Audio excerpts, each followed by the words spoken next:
إضافة البيض إلى المعكرونة ستفاجئك، بالتأكيد يجب أن تجربها. للبدء ضع 200 جرام من المعكرونة في إناء به ماء مغلي. أيضاً سنضيف قليلاً من الزيت. هكذا نمنع التصاق المعكرونة بالإناء وستصبح النتيجة ألذ. اتركها تطهى على نار متوسطة لمدة 7 دقائق. بعد مرور 7 دقائق ستكون المعكرونة جاهزة. أزلها عن النار وصفها من الماء تماماً.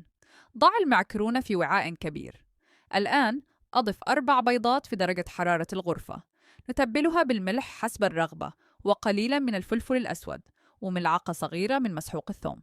اخلط كل المكونات بعناية باستخدام ملعقة طهي حتى تمتزج جيدا.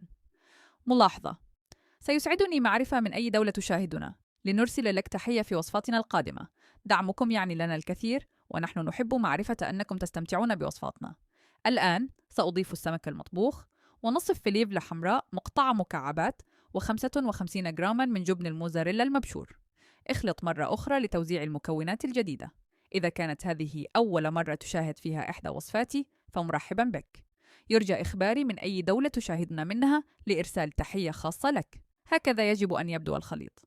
في مقلاة أضف ملعقتين من الزبدة وحركها حتى تذوب تماما. بعد ذوبان الزبدة اسكب الخليط في المقلاة ووزعه بالتساوي. بالمناسبة، هل يمكنك إخباري من أي دولة تشاهدنا؟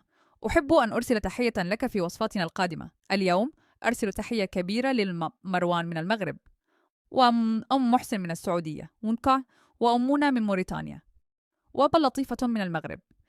تحياتي وشكرا لانضمامكم إلى مجتمعنا والاستمتاعكم بوصفاتنا.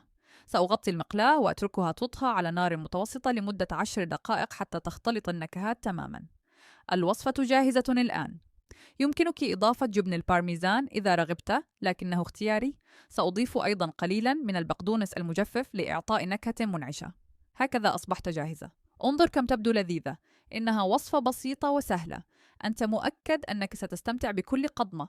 أذكر الشخص الخاص اللي ترغب في مشاركة هذه الوصفة معه، واحفظها لتحضيرها عندما تقرر صنعها في المنزل. أخبرني في التعليقات إذا كانت هذه أول مرة تشاهد فيها إحدى وصفاتي. أتمنى أن تستمتعوا بالوصفة كما استمتعت بمشاركتها معكم.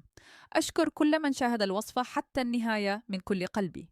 أراكم قريبا في وصفة جديدة.